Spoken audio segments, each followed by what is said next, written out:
Entendez tous la paix, adorez l'Éternel, vous familles de la terre, célébrez ce que Dieu a fait. Dites-le fort, encore plus fort, annoncez ce que Dieu a fait. Dites-le fort, louez son nom, que la terre se réjouisse, car le Seigneur règne.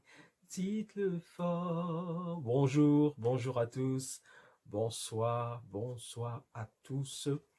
Que l'Éternel Dieu, dans sa grâce et sa miséricorde, sa fidélité et son amour, permettent encore en ce jour à chacun d'entendre l'appel qu'il lance à tous les hommes.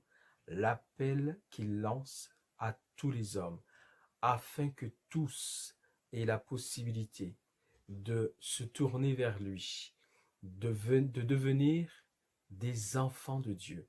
Il est dit dans la parole de Dieu que lorsque Jésus-Christ est venu, accomplissant les prophéties qui annonçaient dans l'Ancien Testament un jour la venue d'un Messie au sein du peuple d'Israël, dans l'évangile de Jean au chapitre 1, à partir du verset 10, il est dit, parlant de la parole, Jésus-Christ, c'est Dieu la parole qui de toute éternité existe, et c'est cette parole qui a été incarnée dans un homme qui est devenu en tant qu'homme Jésus. Jésus-Christ, Jésus-Christ. Et donc c'est cette parole, Dieu la parole, il est dit dans l'évangile de Jean chapitre 1, le verset 10, elle, mais à tous ceux, donc il est venu chez les, elle est venue chez les siens, parlant de la nation juive, elle est venue chez les siens, elle est venue chez les siens, cette parole, au sein de la nation juive, au sein du peuple d'Israël, mais les siens, la nation juive, le peuple d'Israël en tant que nation, ne l'a pas reçu comme le Sauveur et le Seigneur qu'ils attendaient.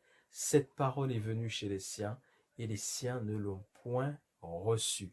Mais, et c'est ce qui est glorieux, mais à tous ceux qui l'ont reçu, à tous ceux qui ont reçu cette parole, à tous ceux qui ont reçu Jésus-Christ, elle a donné cette parole, leur a donné le pouvoir de devenir enfants de Dieu. Et ceux-là qui reçoivent cette parole à ce moment-là, ils ne sont pas nés du sang, ils ne sont pas nés de la chair, ils ne sont pas nés de la volonté de l'homme, mais ils sont nés de Dieu. C'est ce qui s'appelle la nouvelle naissance, la seconde naissance. Il y en a une qui est terrestre et charnelle.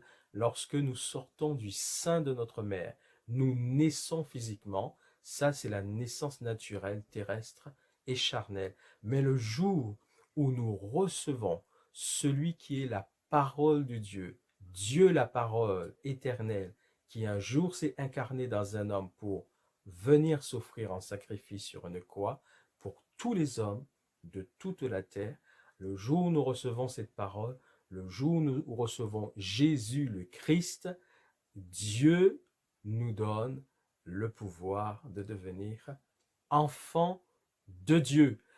Soyez bénis les enfants de Dieu. Au nom de Jésus-Christ, soyez bénis au nom de Jésus-Christ. Et même ceux qui n'ont pas encore reçu cette parole, puisse Dieu dans son amour, dans l'œuvre de la rédemption qu'il accomplit par Jésus-Christ envers tous les hommes et en faveur de tous les hommes, puisse Dieu, avec le Saint-Esprit qui est venu pour conduire les hommes à Jésus-Christ, c'est une des choses que fait le Saint-Esprit. Puisse Dieu et puisse l'Esprit Saint permettre à ceux qui ne sont pas encore des enfants de Dieu, qui ne sont pas encore nés de Dieu, qui ne connaissent que la naissance physique, terrestre et charnelle, mais qui ont besoin de connaître une autre naissance, une seconde naissance, qui consiste à recevoir Jésus-Christ dans sa vie comme Sauveur et Seigneur de sa vie, puisse le Saint-Esprit maintenant agir dans votre vie pour que, au nom de Jésus-Christ, vous recevriez celui qui est la parole éternelle, la parole de Dieu, Dieu la parole qui est devenu Jésus-Christ pour sauver les hommes, les femmes et les enfants donc de cette terre, du monde entier. Que Dieu vous bénisse, vous qui êtes des enfants de Dieu, que Dieu vous bénisse, vous qui n'êtes pas encore des enfants de Dieu, mais que la grâce de Dieu se manifeste, puisse se manifester abondamment dans votre vie, afin que vous recevriez cette parole et que vous recevriez celui qui manifeste cette parole, parce qu'il est lui-même la parole, Jésus-Christ, Jésus-Christ, Jésus-Christ, qu'il devienne votre Sauveur, votre Seigneur, et ainsi vous allez naître de nouveau, et votre destinée va changer. Elle va changer à ce moment-là. Vous aurez une destinée céleste, glorieuse, éternelle, dans la présence de Dieu. Alors, ce nouveau message, ce nouveau message actuel, il consiste à parler de ce qui s'appelle la parousie. La parousie. Qu'est-ce que la parousie? C'est un mot qui vient, donc en français parousie, qui vient d'un mot grec parousia, et ce mot signifie avènement. Avènement, venu, présence. Avènement, venu, présence. Et dans l'histoire, en tout cas, donc par rapport à la naissance et à l'utilisation de ce mot, il était surtout question donc d'attendre la venue d'une personne éminente, d'une personne très importante dans la société, et notamment un roi. On attendait la venue d'un roi, et pour attendre cette venue, on se préparait à cette venue. Donc c'était ça le sens de la parousie. Donc attendre la venue d'une personne très importante dans la société. Et donc la parousie, au niveau de la foi chrétienne, au niveau de l'évangile de Dieu, l'évangile qui est la bonne nouvelle du salut en Jésus-Christ, et dans cet évangile de la bonne nouvelle, il y a la parousie, et la parousie, c'est donc le fait pour les chrétiens, pour les enfants de Dieu, pour ceux qui sont nés de nouveau, eh bien d'attendre le retour de Jésus-Christ, la venue, la seconde venue de Jésus-Christ, puisqu'il est venu une première fois, c'était pour accomplir ce sacrifice sur cette croix, pour nous apporter la délivrance par rapport au péché et nous apporter le salut de notre âme. Il va revenir une seconde fois. C'est ça la parousie, l'avènement, le retour du Seigneur Jésus-Christ. Alors, nous allons parler de cela, et il faut savoir que cet avènement du Seigneur Jésus se passera en deux étapes, deux phases distinctes, deux étapes distinctes. Mais en fonction de l'étape à laquelle une personne donc aura la possibilité donc de participer, les conséquences ne seront pas les mêmes, puisque ce retour va se faire en deux étapes.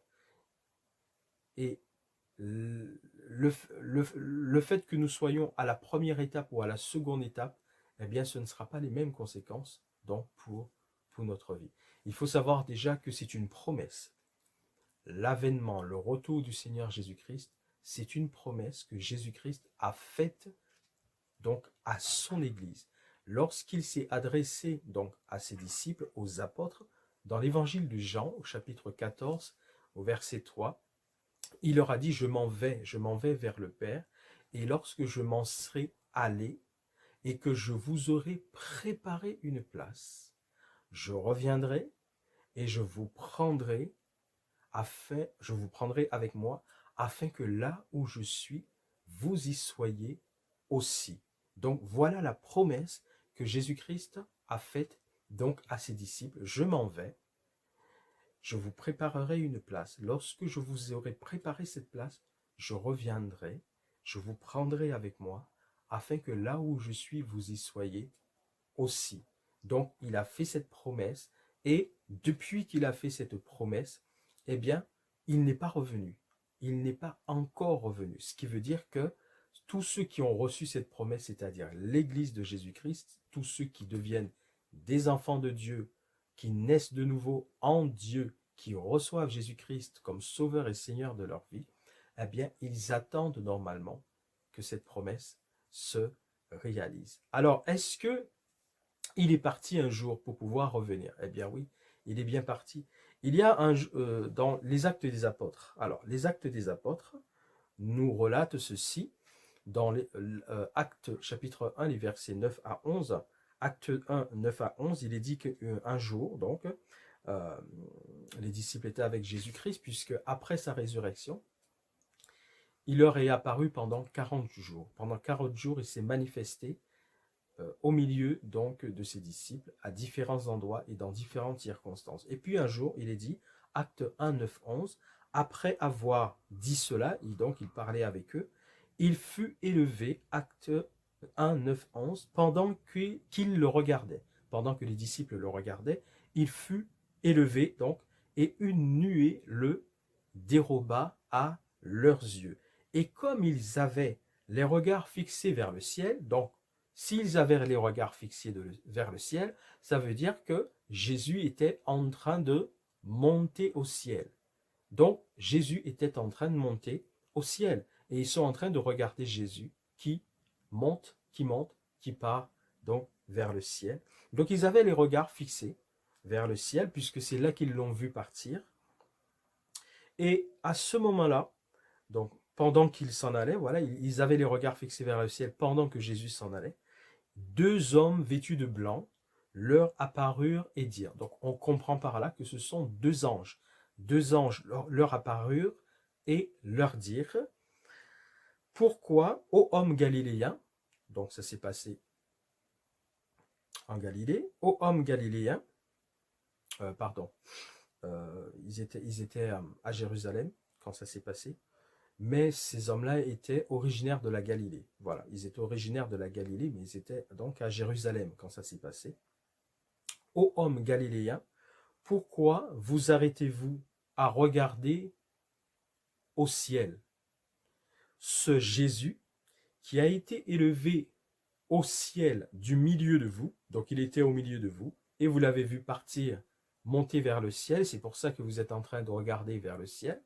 Eh bien, ce Jésus que vous avez vu partir au ciel, il reviendra de la même manière. Il reviendra de la même manière que vous l'avez vu allant au ciel. Donc, il est parti, les disciples l'ont vu, monter au ciel, et les anges disent, ce Jésus qui est parti de cette manière, il reviendra de la même manière. C'est-à-dire que de la même manière qu'on l'a vu partir au ciel, on le verra cette fois-ci revenir du ciel. Cette fois-ci, on le verra qui viendra et qui descendra donc du ciel. Alors ça, c'est pour dire que oui, Jésus-Christ, il est parti un jour.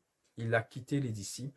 Après la résurrection, il s'est manifesté durant 40 jours au milieu des disciples, et puis un jour, il est parti au ciel. Les disciples l'ont vu partir, mais ils ont reçu ce message que de la même manière que Jésus est parti au ciel, il reviendra du ciel un jour. Donc, il est parti.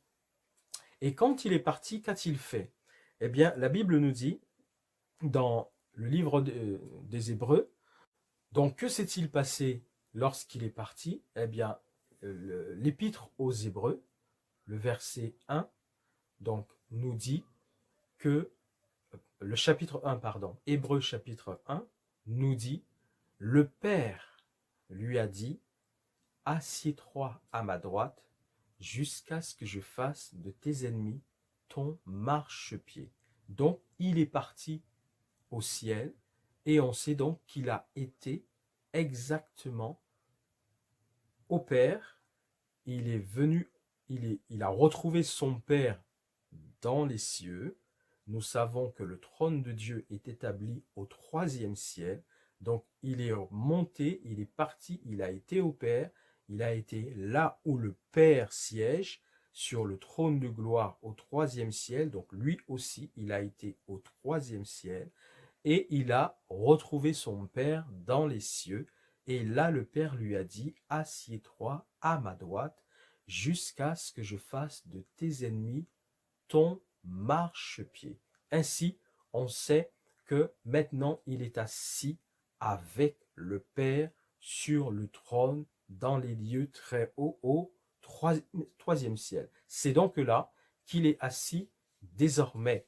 Et pour ceux qui sont en Christ, ceux qui sont réellement nés de Dieu en Christ Jésus, eh bien, il est dit, puisque cela représente son corps, son Église, il est dit que ceux-là sont également en lui assis dans les lieux célestes.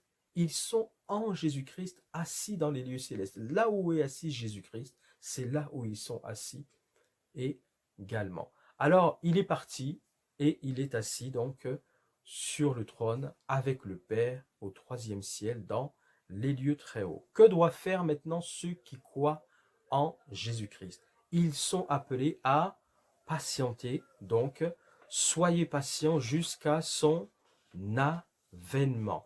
Et c'est ce qui leur est demandé donc de faire afin qu'ils ne se découragent point. Je vais lire pour vous Jacques chapitre 5, les versets 7 et 8. Jacques chapitre 5, les versets 5, 7 et 8. Il est dit, soyez donc ça s'adresse aux chrétiens, aux enfants de Dieu, soyez donc patients, frères, jusqu'à l'avènement du Seigneur, jusqu'à la parousie, l'avènement, la venue, la présence. Soyez donc patients jusqu'à l'avènement du Seigneur. Voici, le laboureur attend le précieux fruit de la terre, prenant patience à son égard, jusqu'à ce qu'il ait reçu les pluies de la première et de l'arrière-saison. Vous aussi, donc tous les chrétiens, tous les enfants de Dieu qui sont encore vivants sur la terre, vous aussi soyez patients, affermissez vos cœurs, car l'avènement du Seigneur est proche. Car l'avènement du Seigneur est proche. Donc, voici ce qu'il est recommandé aux enfants de Dieu donc de faire. Il est vrai que certaines personnes ont toujours eu tendance à dire, mais on ne voit pas cet avènement, tout est pareil. Depuis que Abraham, Isaac, Jacob et tous les patriarches sont morts et tous ceux qui annoncent l'avènement de Jésus-Christ sont décédés, on ne voit rien se passer, tout est toujours pareil, c'est vrai. Et cela en 2 Pierre 3, 4, cela est dit. Mais il faut aussi voir ce qui est dit dans ce même passage de 2 Pierre. Il est dit que Dieu use de patience envers les hommes. Il aime tellement les hommes, ne voulant pas qu'aucun périsse, il use de patience et de compassion, dans le but que le maximum puisse parvenir à la connaissance de la vérité et soit sauvé. Et il dit dans ce passage ce qu'ils veulent ignorer, ceux qui disent ça, parce que jusqu'à maintenant, des gens disent ça. Oui, mais on vous entend raconter ça, vous nous dites les mêmes choses tout le temps, on ne voit rien se passer, le Jésus dont vous nous parlez, il n'est toujours pas revenu. C'est vrai, mais ça c'est l'amour de Dieu qui se manifeste ainsi dans la patience et la compassion envers les hommes et envers notamment ceux qui disent cela. Parce que Dieu voudrait qu'eux aussi parviennent à la vérité et qu'ils soient donc sauvés. Et Dieu dit justement dans ce passage, ce que beaucoup ignorent et veulent ignorer, c'est que il y a une période, un temps sur la terre où Dieu a déjà une première fois manifesté sa justice envers l'humanité parce que le péché avait atteint un niveau trop élevé que Dieu ne pouvait pas laisser l'humanité continuer à vivre dans ce péché était trop élevé. Et donc c'était l'époque de Noé. C'était l'époque de Noé. Cet homme qui pendant 120 ans va construire sous l'ordre de Dieu une arche pour faire entrer les animaux deux par deux donc dans cette arche et lui-même entrer avec sa famille dans cette arche. Et c'est là que Dieu enverra le déluge qui détruira toute l'humanité de cette époque. Toute l'humanité sera détruite par le déluge. Et ça, par l'incrédulité des hommes, eh bien, beaucoup l'ignorent ou beaucoup ne veulent pas y croire, mais c'est une réalité, c'est un fait de l'histoire de l'humanité. Une première fois, Dieu a envoyé ses jugements sur cette terre par le déluge, et seul Noé et sa famille et tous les animaux que Dieu avait demandé à Noé de faire entrer dans l'arche, eh bien, seuls eux ont survécu après le déluge, sont sortis de cette arche pour à nouveau recommencer à peupler la terre. Mais une humanité déjà a connu la destruction par les jugements de Dieu, par le déluge, parce que le péché avait atteint son paroxysme déjà à cette époque. Et il est dit que cette fois-ci, la terre sur laquelle nous vivons, eh bien, elle est réservée pour le feu. Elle est réservée donc pour le feu. Alors, enfants de Dieu, n'écoutez pas les intimidations de ceux qui vous disent, mais vous racontez les mêmes choses et rien ne se passe et ce Jésus n'est toujours pas revenu. N'écoutez pas, fermez vos oreilles à ces mensonges. Ce sont des mensonges de l'ennemi parce qu'il est dit que lui, il est menteur et père du mensonge. Lorsqu'il profère le mensonge, il parle de son propre fond, ça sort de lui-même, c'est de lui qu'est venu le mensonge pour la première fois. Et donc il est le père, il en est le père du mensonge. N'écoutez pas ces mensonges-là. Jésus-Christ est fidèle et ce qu'il dit s'accomplit toujours. Ce jour arrivera bientôt où il va à nouveau apparaître sur les nuées pour enlever donc son Église. Alors, il faut savoir, je disais en début, que cet avènement, cette parousie, cet avènement de Jésus-Christ, sa seconde venue se passera en deux étapes. Deux étapes. Et c'est là où ça fait toute la différence. Du fait que nous fassions partie de la première ou de la seconde étape de la venue de Jésus-Christ, ça changera tout pour la personne. La personne qui participera, qui aura l'honneur, la grâce de rencontrer Jésus-Christ à la première étape de son avènement, eh bien sa destinée sera différente que la personne qui aura donc à ce moment-là, qui sera devant le fait, qui ne pourra pas, donc à ce moment-là, pour la deuxième étape de son avènement, la personne ne pourra pas donc ignorer la chose, puisque là, Jésus-Christ apparaîtra à la face du monde. Alors voyons voir, la première étape de la parousie, de son avènement, de son apparition, la première étape, donc cette première étape concerne uniquement les enfants de Dieu, ceux qui sont nés de Dieu, ceux qui sont des chrétiens nés de nouveau, parce qu'ils ont été convaincus par l'Esprit Saint qu'ils sont pécheurs, que tout homme est pécheur et qu'ils ont besoin d'être pardonnés de leurs péchés, et que c'est Jésus-Christ qui seul est venu apporter à l'humanité le pardon des péchés et le salut de l'âme. Alors ceux-là, naissant de nouveau, devenant des enfants de Dieu quand ils reçoivent Jésus-Christ dans leur vie, comme sauveur et seigneur de leur vie, et naturellement qu'ils s'évertuent à rester dans les voies de Jésus-Christ, dans les lois de Jésus-Christ, dans la vie que Jésus-Christ leur demande de respecter vis-à-vis de lui, de sa parole et de ses lois, de son enseignement, eh bien, cette première étape de l'avènement de Jésus-Christ, de son retour, cette première étape ne concerne que ceux-là. Il n'y a que ceux-là qui sont concernés par la première étape de l'avènement de Jésus-Christ, du retour donc de Jésus-Christ. Et je le lis pour vous dans Hébreux. Je le lis pour vous dans Hébreux 9, 28. Hébreux 9, 28. Que nous dit Hébreux 9, 28? Il est dit, donc, et comme... Alors, je lis depuis le verset 27. Le verset 27, c'est intéressant de le lire aussi. Versets 27 et 28 de Hébreux 9. Et comme il est réservé aux hommes de mourir une seule fois, après quoi vient le jugement. Ça veut dire que nous avons qu'un seul passage sur la terre. Nous avons qu'une seule vie sur la terre. Il n'y en a pas deux, trois, quatre, cinq. Donc, cela contredit ceux qui croient dans la réincarnation. Donc, la parole de Dieu déclare que la réincarnation n'existe pas. C'est une fausse doctrine, une doctrine naturellement diabolique et démoniaque. Nous n'avons qu'une seule vie sur la terre. Une fois que nous avons quitté cette vie, après quoi vient le jugement, c'est-à-dire que notre éternité est scellée, scellée.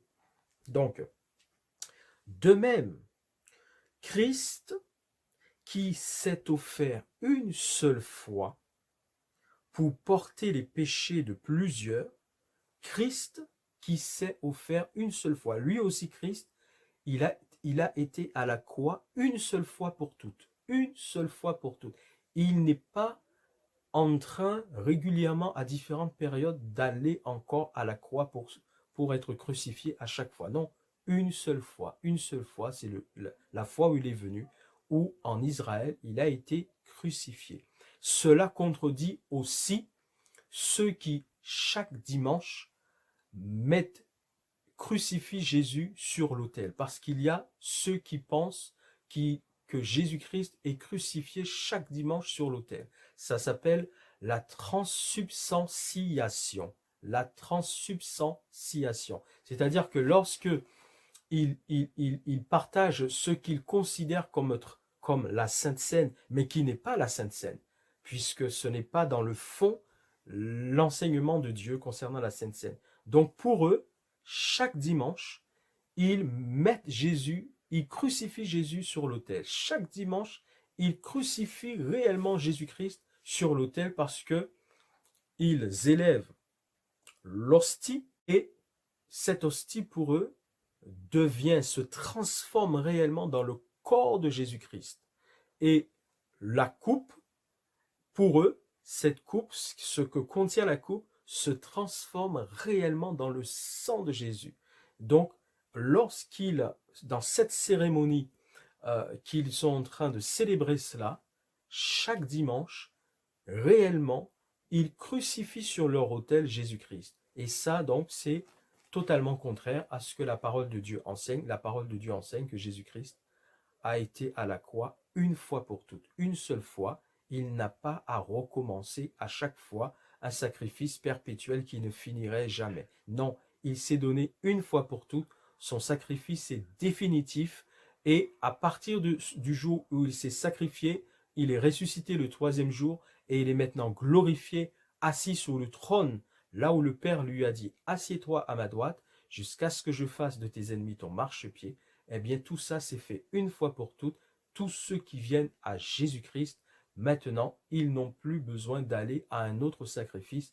C'est le sacrifice que Jésus a offert, à réaliser un jour, une fois pour toutes, en Israël sur le mont Golgotha, est suffisant pour leur accorder le pardon de leurs péchés, le salut de leur âme et la présence de Dieu dans leur vie, chaque jour de leur vie, tant qu'ils restent avec le Dieu de gloire, donc dans la fidélité à ce que Dieu demande de ceux qui sont désormais des enfants de Dieu. Donc nous voyons, en étudiant la parole de Dieu, qu'il y a plein de contradictions avec ce que prônent beaucoup de croyances, de religions, de pratiques, de cérémonies. Nous voyons que c'est faux. Voilà, la réincarnation, eh bien, elle est fausse, elle est contraire à la parole de Dieu. La transsubstantiation, et qui consiste à crucifier chaque dimanche Jésus-Christ sur l'autel, c'est faux, c'est une fausse doctrine. Jésus a été crucifié une fois, donc pour toutes. Donc, de même que Christ s'est offert une seule fois pour porter les péchés de plusieurs, il apparaîtra sans péché. La première fois qu'il s'est offert sur la croix, c'était dans le but de prendre sur lui les péchés pour nous en délivrer. C'est ce qu'il a fait. Il a pris les péchés de l'humanité sur lui et il délivre à ce moment-là tout homme qui le reconnaît comme sauveur et seigneur de sa vie. Jésus-Christ le délivre de ses péchés parce que Jésus a pris sur lui, à la croix de Golgotha les péchés de toute l'humanité. Et maintenant, quand il va revenir, il apparaîtra cette fois-ci sans péché. Il ne reviendra plus pour la même chose. Il l'a déjà fait ça. Il est venu. Quand il va revenir, ce n'est pas à nouveau dans le but de s'offrir à nouveau pour des péchés, pour libérer encore les hommes de leurs péchés. Non, ça il l'a déjà fait. Il apparaîtra donc sans péché une seconde fois à ceux qui l'attendent pour leur salut. Il apparaîtra à qui? À ceux qui l'attendent pour leur salut. Ça veut dire que ceux qui ne l'attendent pas, ce n'est pas pour cela qu'il revient.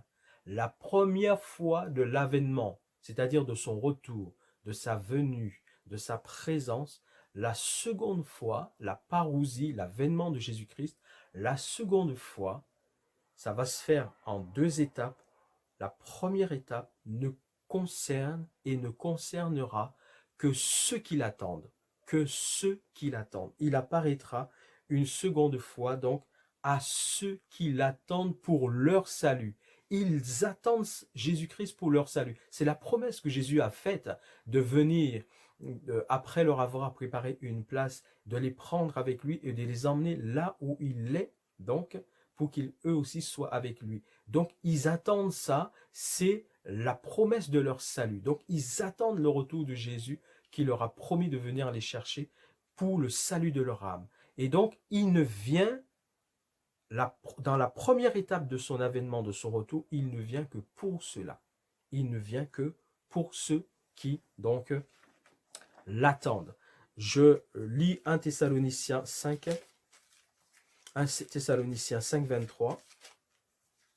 Il est dit dans 1 Thessaloniciens 5, 23, que le Dieu de paix vous sanctifie lui-même, tout entier, et que tout votre être, l'esprit, l'âme et le corps, soient conservés irrépréhensibles lors de l'avènement de notre Seigneur Jésus-Christ, lors de l'avènement, lors de son prochain retour. Et là, ça s'adressait encore aux chrétiens, à ceux qui sont nés de nouveau, qui en Jésus-Christ sont des enfants de Dieu. Donc c'est à cela que l'avènement donc leur est réservé. Et donc il vient dans cet avènement, dans son retour, dans cette première étape dans ce retour, il vient dans un but précis, on l'a vu, c'est pour le salut de ceux qui l'attendent. Et donc, par rapport à ce salut, il vient les délivrer donc de la colère à venir. Il vient les délivrer, il y a une colère qui va venir sur la terre et il vient les délivrer donc de cette colère. 1 Thessaloniciens, et là je vais lire 1 Thessaloniciens 1, 10. 1 Thessaloniciens 1, 10. Et 1 Thessaloniciens 1, 10. Et pour attendre des cieux, vous avez vu, on avait lu dans acte 1, chapitre, à partir du verset 3, on avait lu que les deux anges qui sont apparus aux disciples, leur a dit que ce Jésus que vous avez vu partir vers le ciel, que vous êtes en train de regarder partir vers le ciel, il reviendra de la même manière donc du ciel. Et là il est dit, et pour attendre, 1 Thessaloniciens 1, 10, et pour attendre des cieux, on a dit qu'il est parti aux cieux, s'asseoir sur le trône avec le Père, pour attendre des cieux son Fils, donc c'est bien Jésus, qui reviendra des cieux, là où il est assis sur le trône avec le Père, il reviendra de là des cieux, pour attendre des cieux son Fils, qui l'a ressuscité des morts. Donc là, il est rappelé le sacrifice de Jésus, il a été crucifié, il est mort, il est ressuscité, il est parti vers le Père, là, que le Père a ressuscité des morts, Jésus, qui nous délivre de la colère à venir. Il nous délivre de la colère à venir. Ceux qu'il revient chercher, il revient les chercher pour le salut de leur âme, parce qu'ils ont cru en lui, parce qu'ils ont placé leur confiance en lui, parce qu'ils l'attendent et parce qu'ils se préparent à ce prochain retour. Et en faisant tout cela, Jésus va les délivrer également de la colère à venir. Et cette colère à venir ne concerne pas le ciel de Dieu, les cieux. Cette colère concerne la terre, les jugements de Dieu qui vont venir frapper cette terre. Il vient les délivrer de la colère à venir. Il y a une colère divine qui va s'abattre donc sur cette terre. Apocalypse 22, 12, je vais compléter avec Apocalypse 22, 12. Nous allons voir ce qu'il est dit. Il est dit, voici, je viens bientôt, c'est Jésus-Christ donc qui le dit, voici, je viens bientôt, et ma rétribution est avec moi pour rendre à chacun ce qu'est son œuvre, pour rendre à chacun ma rétribution. Je vais rétribuer chacun selon ce qu'il mérite, mais lorsqu'il est dit cela, il ne s'agit pas de ceux que Jésus aura déjà pris avec lui. Ceux-là, ils ne viennent pas en jugement. Il y a un verset qui dit donc ceux qui sont en Christ sont nés de nouveau, ils sont de nouvelles créatures en Christ et ils ne viennent plus en jugement. Ils ne viennent plus en jugement. Donc quand il est dit que Jésus va rétribuer chacun selon ce qu'il mérite, il parle des jugements et là et cela ne s'adresse pas à ceux qu'il est déjà, à ceux qui seront déjà partis avec lui. Cela ne concernera que ceux qui ne seront pas partis, que ceux qui seront restés sur la terre et qui auront à subir la colère à venir, les jugements donc de Dieu. Donc, ça c'était la première étape de son avènement, c'est pour venir enlever son église, enlever son épouse. Alors, comment cela se passera? Jésus, ça va se faire en un clin d'œil, en un éclair. C'est-à-dire que là, cet événement-là, le monde qui n'attend pas Jésus-Christ, le monde qui ne se prépare pas à Jésus-Christ, eh bien, ça ne les concerne pas, cette première étape-là. Ça ne concerne que ceux qui attendent ce retour de Jésus parce qu'ils sont nés de nouveau en Dieu, ils sont des enfants de Dieu, ils se préparent à ce retour, et cela ne concerne que cela. Et Jésus-Christ va venir les chercher en un instant, en un éclair, en un clin d'œil. Ça va se faire subitement, au moment où personne ne s'y attendra pas. Lorsqu'il est dit que personne ne s'y attendra pas, il s'agit surtout du monde, de ceux qui n'ont pas Jésus-Christ comme sauveur et Seigneur de leur vie. Ils ne s'y attendront pas. Mais les enfants de Dieu seront préparés à cela, parce qu'ils se préparent, parce qu'ils sont en communion avec Dieu, parce qu'ils restent à l'écoute de Dieu. En un éclair, en un instant, ça va se faire. Jésus apparaîtra sur les nuées et il restera sur les nuées. Il ne descendra pas sur la terre, il restera sur les nuées. Ce sont les chrétiens qui iront à sa rencontre. Les morts en Christ, premièrement, vont ressusciter. Et ceux qui seront vivants en Christ à ce moment-là vont être transformés pour avoir un corps céleste et glorieux, parce que la Bible nous enseigne que nous ne pouvons pas entrer dans le royaume de Dieu avec ce corps, cette chair et ce sang. Cela est souillé. Et donc, c'est pour vivre sur la terre que cela nous a été donné. Mais pour entrer dans le royaume de Dieu, il est dit, nous serons comme les anges dans le ciel, donc dans les cieux. Notre corps aussi sera un corps glorieux et céleste. Ce corps-là va être changé. Nous allons être dépouillés de ce corps. Les morts en Christ, premièrement, vont ressusciter et les vivants en Christ, au moment de cet événement-là, vont être transformés. Et ce sont uniquement ceux-là, ceux qui sont morts en Christ, qui vont ressusciter, ceux qui sont vivants en Christ et qui vont être transformés, ce sont ceux-là uniquement qui partiront. Ils vont monter exactement comme Jésus-Christ est monté dans le ciel et que les disciples le regardaient partir. Eh bien, ces chrétiens partiront vers le ciel. Ils monteront à la rencontre de leur roi Jésus-Christ qui sera sur les nuées et qui va donc les attirer à lui. Et le monde entier vivra cet événement pas très particulier. C'est ce que les chrétiens attendent. C'est ce que les chrétiens attendent. Ça, c'est la première étape de son avènement. Et ça va se faire. Et donc, quand Jésus-Christ va prendre avec lui toute son Église, tous ses enfants, tous ses chrétiens, il va partir avec son Église à ses noces, aux noces de l'agneau, car Jésus-Christ est l'agneau de Dieu qui ôte les péchés du monde. Il va partir avec son Église aux noces de l'agneau.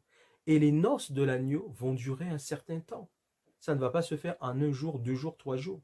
Ça va durer un certain temps.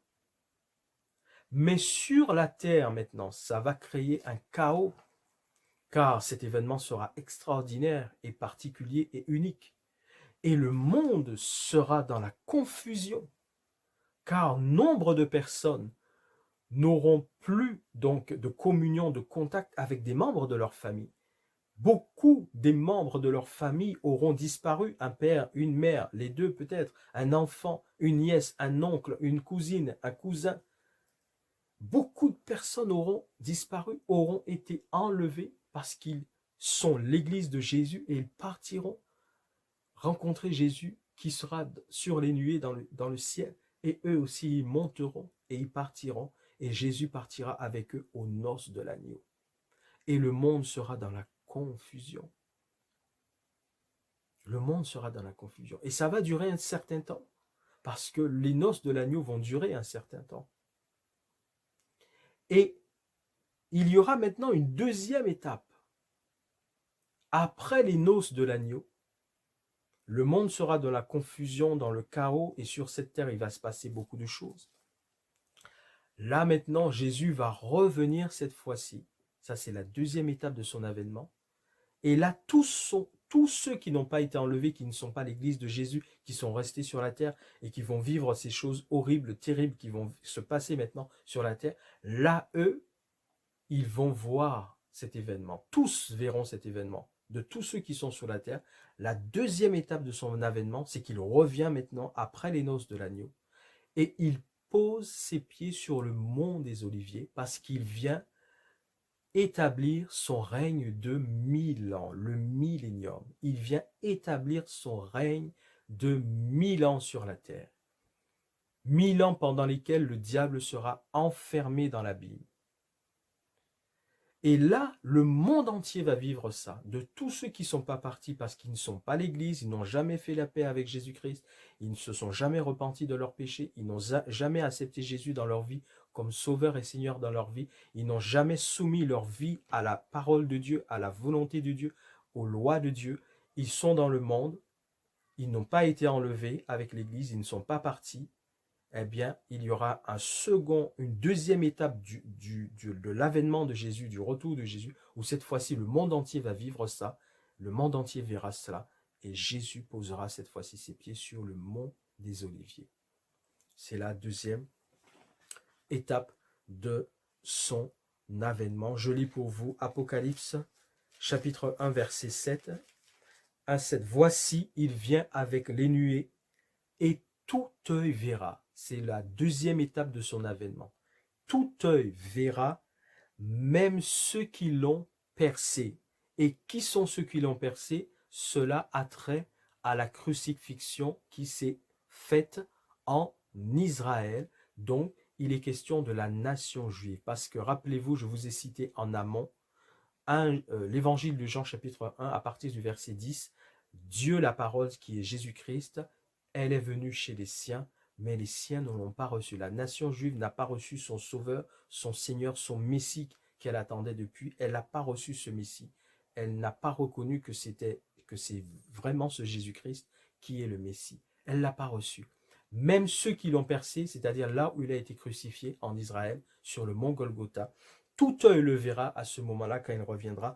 Même ceux qui l'ont percé, donc cette nation juive qui n'a pas reconnu que Jésus-Christ est le Messie, verra et sera obligé de reconnaître cette fois-ci, eh bien, c'était bien notre Messie, c'était bien notre roi du Père, c'était bien celui que nous attendions, c'était bien là le Sauveur que nous attendions, mais nous n'avons pas voulu de lui, parce que ce n'est pas de cette manière qu'ils espéraient que le Messie allait venir.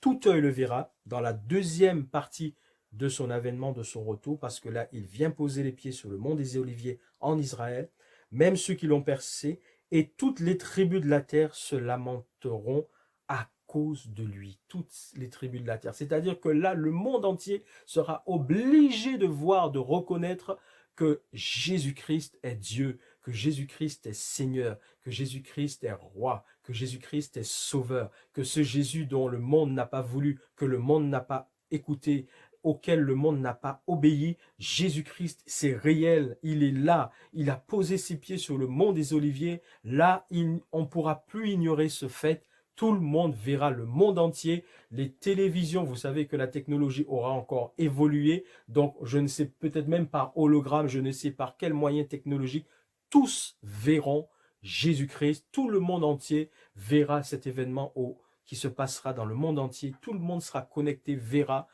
de quel écran je ne sais pas, mais ce sera, tout le monde verra. Tout le monde verra Jésus-Christ en Israël ayant posé ses pieds sur le mont des Oliviers. Tous. Et ils se lamenteront. Pourquoi? Parce qu'ils n'auront pas cru en lui.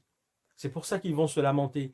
Ils vont se rendre compte que tout ce qu'on leur avait annoncé, qu'on leur avait dit, c'était la vérité. Et ils auront, n'oubliez pas qu'ils auront déjà vécu la première étape du retour de Jésus lorsque l'Église aura été enlevée. Ils auront ce souvenir, ils vont se souvenir que l'Église est partie, que l'Église a été enlevée, qu'il y a plein de personnes qui ont disparu, qui ne sont plus sur la terre. Ils auront ce souvenir de cet événement extraordinaire. Et après que Jésus aura terminé les noces avec donc l'Église, il reviendra et là, ils verront donc celui dont ils n'avaient pas voulu. Alors, écoutez-moi bien. Je m'adresse aux chrétiens qui ne sont pas sérieux, car il y a des chrétiens qui ne sont pas sérieux. Il y a des enfants de Dieu qui jouent avec leur salut. Il y a des enfants de Dieu qui jouent avec leur salut. Ils croient que parce qu'un jour, ils ont demandé pardon à Jésus-Christ et qu'ils ont dit « Je t'accepte comme mon sauveur et mon Seigneur », qu'ils peuvent faire n'importe quoi et recommencer à vivre dans le péché. Et ils jouent avec leur salut. Faites attention, enfants de Dieu, vous qui êtes dans une vie chrétienne de légèreté où le péché a repris l'emprise sur vos vies, même si vous continuez à aller à l'église, même si vous continuez à prier, même si vous continuez à louer, mais vous avez le péché, vous avez repris vos anciennes vies, vos anciennes habitudes, et le péché a recommencé à régner dans vos vies. Faites attention, ne jouez pas avec votre salut. Et pour ceux qui n'ont toujours pas reçu Jésus, c'est toujours un appel de Jésus-Christ. Ce message, c'est toujours un appel de Jésus-Christ pour que tous les hommes aient la possibilité de se tourner vers Jésus-Christ, de se repentir de leurs péchés, de demander à Jésus-Christ de devenir leur sauveur et leur Seigneur, de s'engager avec Jésus-Christ et de marcher avec Jésus-Christ en étudiant la parole de Dieu et en la vivant. C'est un appel de Dieu. Ce n'est pas pour faire peur, ce n'est pas pour condamner, c'est un appel pour dire que cela est encore possible parce que Jésus n'est pas encore revenu prendre son Église. Vous avez encore le temps, mais c'est maintenant. Le temps, c'est maintenant. Parce qu'il se peut que tu regardes ce message, que tu le regarderas. Et à l'instant où tu le regarderas, il se pourrait que ce soit tes derniers instants sur la terre, tu ne le sais pas. Il se peut que dans une minute plus tard, 2 minutes, un jour, 3 jours, une semaine, un mois, que ce sera fini, tu vas mourir par quelque événement que ce soit, ta vie terrestre va s'arrêter. C'est un appel pour toi, pour que tu te tournes vers Dieu, parce que c'est encore temps, tant que tu entends cet appel, tant que tu es encore vivant, tant que tu as encore le souffle de vie dans tes narines, Dieu dans son amour t'appelle pour que si tu es un chrétien léger, qui a recommencé à vivre dans la légèreté, que tu te ressaisisses pour revenir dans les voies du salut. Et si tu es une personne qui n'a jamais fait la paix avec Jésus-Christ, que le Saint-Esprit te convainc que tu as besoin de Jésus-Christ. C'est le seul Sauveur, le seul Seigneur que le Père a envoyé pour tous les hommes, pour tous les hommes. Il n'y a de salut en aucun autre, en aucun autre, en aucun autre. Et entendez cette parole, entendez cet appel, écoutez cet appel, venez à Jésus-Christ, répondez à Jésus-Christ. C'est le seul Sauveur, le seul Seigneur, le seul salut. Il n'y en a pas d'autre. Il n'y en a pas d'autre. Il n'y a sous le ciel aucun autre nom qui ait été donné parmi les hommes par lequel nous devions être sauvés. Ce nom, c'est Jésus-Christ. Jésus-Christ. Jésus-Christ. Acte chapitre 4, verset 12. Et je termine en vous disant, en lisant pour vous Marc 8, 38. Je lis Marc 8, 38. Marc 8, 38. Écoutez ce que dit Marc 8, 38. Car quiconque, c'est Jésus-Christ qui parle, quiconque aura honte de moi et de mes paroles au milieu de cette génération adultère et pécheresse, quiconque aura honte de moi. Le Fils de l'homme, parce que lorsqu'il a accepté d'être incarné sur la terre dans un homme, il était réellement un homme, il a accepté d'être incarné dans un homme, il était donc le Fils de l'homme, le Fils de Marie et de son père adoptif Joseph, le Fils de l'homme. Eh bien, tous ceux qui auront honte de ma parole au milieu des hommes de cette génération perverse, adultère, le Fils de l'homme, moi aussi, dit Jésus-Christ, j'aurai honte d'eux. J'aurai honte d'eux, donc aura aussi honte de lui quand il viendra dans la gloire de son Père avec les saints anges. Quand il viendra dans la gloire de son Père avec les saints anges. Et cela, donc, s'adresse à tous ceux qui n'auront jamais accepté Jésus-Christ dans leur vie, à tous ceux qui auront même, parce qu'il y a certains qui reconnaîtront et qui reconnaissent, qui ont reconnu que ce qu'on leur dit est vrai, que l'évangile qu'on leur annonce est vrai, mais ils ont honte. Ils ont honte. Ils ne veulent pas se décider pour Jésus parce qu'ils ont honte de ce que dira leur famille, que dira ma fiancée, mon fiancé, mon mari, ma femme, mes enfants, mon père, ma mère, mon oncle, que dira mon employeur, que dira ma société. Ils ont honte de Jésus-Christ même lorsqu'ils reconnaissent que c'est la vérité. Il y en a certains qui ont reconnu un jour que c'est la vérité qu'on leur annonce en leur annonçant l'évangile, mais ils ont honte et ils ne se décident jamais pour Jésus-Christ parce qu'ils ont honte de ce que les gens diront d'eux. Mais si vous saviez, le salut est individuel. Si vous saviez, ceux auprès desquels vous avez honte de vous décider pour Jésus-Christ, ils ne peuvent rien pour vous. Ils ne peuvent pas vous sauver. C'est chacun pour soi dans cette affaire-là. En faisant le bon choix de recevoir Jésus-Christ comme sauveur et seigneur de sa vie, c'est chacun pour soi. Si vous saviez, ils ne peuvent rien pour vous. Alors vous avez honte devant eux d'accepter Jésus-Christ, même quand vous reconnaissez que c'est la vérité, mais vous ne voulez pas accepter Jésus parce que vous préférez plus garder votre renommée auprès de vos familles. Vous avez honte de Jésus et vous refusez d'accepter Jésus parce que vous avez honte de lui devant les hommes, mais lui aussi, il aura honte de vous, malheureusement. Il aura honte de vous parce que vous avez eu honte de lui, il aura aussi honte de vous. Alors, écoutez, personne ne peut vous sauver, c'est Jésus-Christ seul, Jésus-Christ seul, Jésus-Christ seul. N'ayez plus honte de Jésus-Christ, parce que personne ne pourra vous sauver, c'est Jésus-Christ, Jésus-Christ seul. Voilà, et je m'arrête là. Je m'arrête là. Je m'arrête là. Je prie que le Saint-Esprit puisse encore agir dans l'esprit, l'âme et le corps de tous ceux qui visualiseront, écouteront ce message, afin que tous reconnaissent que c'est Jésus-Christ seul qui est Seigneur, qui est Sauveur, qui est Roi, qui est Dieu, et qu'ils ont besoin de Jésus-Christ. Esprit de vérité, Esprit Saint consolateur, la parole de Dieu que tu es venu nous révéler nous dit que tu es venu, entre autres choses, pour convaincre de péché, de justice et de jugement. Je prie que tu convaincs de péché, de justice et de jugement tous ceux qui entendront ce message et qui n'ont pas encore fait la paix avec toi, avec Jésus-Christ. Tous ceux qui n'ont pas encore fait la paix avec Jésus-Christ.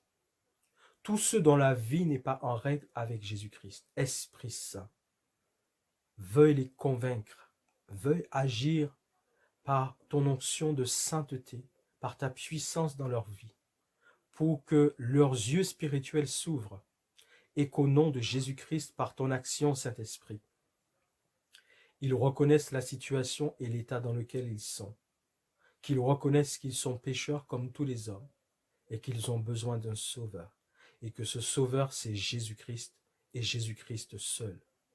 Qu'à ce moment-là, par ton action divine, ils puissent se repentir sincèrement aux pieds de Jésus-Christ et qu'ils puissent l'accepter comme sauveur et Seigneur de leur vie et que le Dieu de gloire accomplisse un miracle dans leur vie pour changer leur destinée. Je te remercie, Saint-Esprit, au nom de Jésus-Christ. Et je te rends gloire, Christ Jésus, de faire d'eux de nouvelles créatures en toi et de leur manifester ta gloire, ton amour et ta puissance, afin qu'ils puissent se rendre compte que connaître la vérité, marcher dans la vérité, n'a plus rien à voir avec les liens des ténèbres. Parce que tous, tant qu'ils ne te connaissent pas, Seigneur Jésus-Christ, ils sont dans les ténèbres, ils sont aveuglés. C'est toi seul qui peux les libérer, car tu es la lumière du monde qui est venue pour éclairer ceux qui étaient dans les ténèbres. Je te rends gloire et te remercie, Jésus-Christ, pour l'œuvre de la rédemption dans leur vie. Merci, Jésus. Soyez tous bénis au nom de Jésus-Christ et je vous dis à bientôt.